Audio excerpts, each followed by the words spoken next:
하나님께서 18장에서 99세 된 아브라함과 89세 된 사라에게 내년 이맘때 너희에게 아들이 있을 것이다 예고하셨습니다. 그 당시에 아브라함과 사라 둘 다 믿지 않았습니다. 그리고 19장의 소돔의 멸망 사건을 다룬 다음에 21장에 가면 드디어 이삭이 태어납니다. 이삭이 태어나기 직전에 하나님은 이 20장 오늘 읽은 사건을 말씀하면서 아브라함이 하나님의 말씀을 온전히 믿지 못하였던 그 내용을 한 번 더 상기시키십니다. 물론 아브라함이 하나님을 전혀 믿지 않았던 것은 아닙니다. 그가 믿어서 하나님이 그를 의로 여기셨다라고 말씀하실 정도로 그는 믿음이 있었습니다. 그러나 그에게 있어서 사라를 통해 아들을 낳을 것이다 라는 사실은 순간순간 흔들렸던 믿음으로 보입니다. 이 20장의 사건은 학자들마다 많은 의견들이 있는데요. 시간적인 순서는 아닐 것이다 라고 이야기를 합니다. 99세의 아브라함, 89세의 사라를 그의 미모 때문에 혹은 아내를 데리고 다닌다는 이유 때문에 죽임을 당하는 그런 공포를 느꼈다고 보기에 어렵기 때문이라는 이유가 있고, 또한 18장에서부터 이어지는 사건을 보았을 때 헤브론에 거주하다가 그보다 훨씬 더 남쪽인 그랄까지 이동하는데 한참의 시간이 걸릴 것을 감안하면 지금 이 상황은 사라가 자신이 임신했을 것을 느낄 수 있는 그런 시간적인 기간이 걸리기 때문이라고 생각을 합니다. 아마 이 사실은 이삭이 태어나기 전에 하나님의 신실하심이 얼마나 대단한지, 그리고 아브라함이 얼마나 잘 믿지 못하였는지, 더 나아가 아브라함이 사라를 통하여 아들을 얻는다라는 사실에 대해서 정말로 믿지 못하였는지에 대해서 설명해 주는 내용이다, 이렇게 이해할 수 있겠습니다. 아브라함은 사라에 대해서 별로 신뢰하는 마음이 없었습니다. 13절을 보시게 되면 아브라함이 왜 거짓말을 하게 되었는지 이방왕 아비멜렉 앞에서 변명하고 있는 내용인데요. 13절에 하나님이 나를 내 아버지의 집을 떠나 두루 다니게 하실 때에 내가 아내에게 말하기를 이후로 우리의 가는 곳마다 그대는 나를 그대의 오라비라 하라. 이것이 그대가 내게 베풀 은혜라. 이런 요구들을 하였습니다. 하나님께서 갈대아 우르를 떠나 그를 가나안으로 인도하게 하실 때부터 사라는 이미 아이를 낳지 못하는 여자였습니다. 그리고 그러한 큰 순종 이후에 25년이 다 지난 상황에서도 여전히 사라는 아이를 못 낳는 여자입니다. 이 때문에 아브라함은 사라를 무시한 듯 합니다. 그녀의 가치를 별로 존중하지 않았습니다. 자신이 아들을 낳을 수 있을 것이라는 사실은 믿었지만 그 아들이 사라와의 통해서 낳아질 아들이라는 사실은 크게 신뢰하지 않았습니다. 그래서 사라를 함부로 대하는 모습을 보입니다. 12장에 애굽에 들어갔을 때에도 사라를 누이라 속이면서 손쉽게 자신의 아내를 내어주는 모습, 20장 아비멜렉 앞에서도 그를 누이라고 다시금 속이면서 또 아내를 떠나보내는 일들을 이렇게 행하고 있기 때문에 그렇습니다. 그리고 아이 못 낳는 이 사라를 향해서 아브라함이 잔인한 말을 합니다. 당신은 나에게 아이들을 낳지 못하니 이제부터는 나의 생명이나 보존하라. 나를 남편이라 이야기하지 말고 오라비라 하라. 이것이 당신이 내게 베풀 최소한의 은혜다. 아브라함에게 있어서 사라의 존재는 크게 부각되지 않았습니다.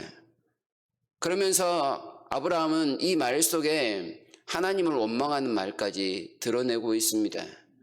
이 수많은 기간 동안 하나님께서 떠나라 해서 이곳까지 왔는데 하나님께서는 약속, 말만 있고 행동은 전혀 보여주시지 않습니다. 이 많은 시간 동안 방황할 때 내가 이렇게 해서라도 내 생명을 부지하려고 했던 그것은 하나님께서 아직까지 아들을 주시지 않았기 때문입니다. 이런 지금 불평, 핑계의 말들을 섞어 이야기하고 있는 것입니다. 그는 하나님의 이름을 크게 높여야 하는 그런 상황에서도 아비멜렉 앞에서 오히려 하나님을 비난하는 듯한 그런 말을 통해 하나님의 영광을 가리고 있는 그런 상황인 것입니다. 이렇게 아브라함이 거짓말하고 있는 이 상황에서 20장의 사건은 아브라함의 생각이 철저히 잘못되었다는 것을 우리에게 보여줍니다.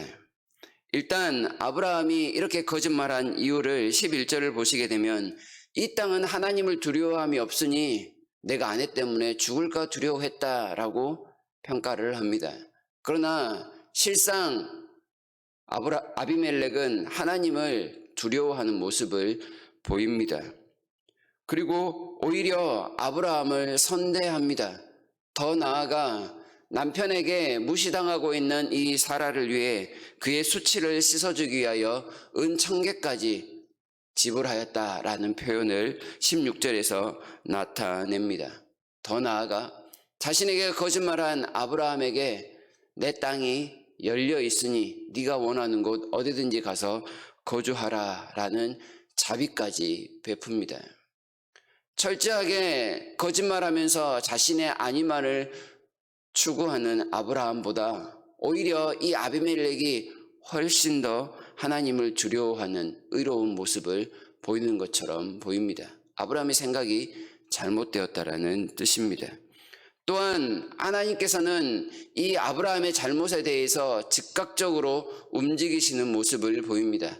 아비멜렉이 사라를 데려가자마자 하나님께서 그날 밤 그 즉시 아비멜렉의 꿈에 현몽하셨다라고 이야기를 합니다.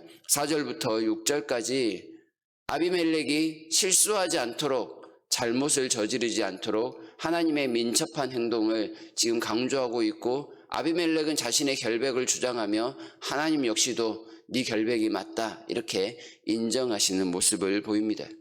이 사건을 통해서 과연 이삭의 아버지가 누구냐라는 의문 자체를 갖지 못하도록 하나님께서 철저히 막으셨다라는 사실을 우리에게 알려주고 있습니다. 아브라함은 사라를 통해서 아들을 낳을 것이다 라는 사실에 대해 별로 생각이 없지만 하나님은 분명히 사라를 통하여 아들을 낳을 것이니 아주 재빠르게 사람의 실수까지도 막아서시는 그런 신실함을 이렇게 보여주고 계시다라는 사실입니다. 하나님은 이 아브라함을 가리켜 말씀하시기를 그는 선지자라고 아비멜렉에게 7절에서 이야기하고 있습니다. 그를 너에게 보낸 것은 그가 너를 위해서 기도하면 너희의 그 모든 질병이 치유될 것이다. 그 아비멜렉과 그 나라의 질병은 아마 아이를 낳지 못하는 그런 질병이었던 것으로 보입니다. 실제로 아브라함이 그들을 위해서 기도하였을 때 그 모든 불임의 병이 치유가 되었다라는 것을 이야기합니다.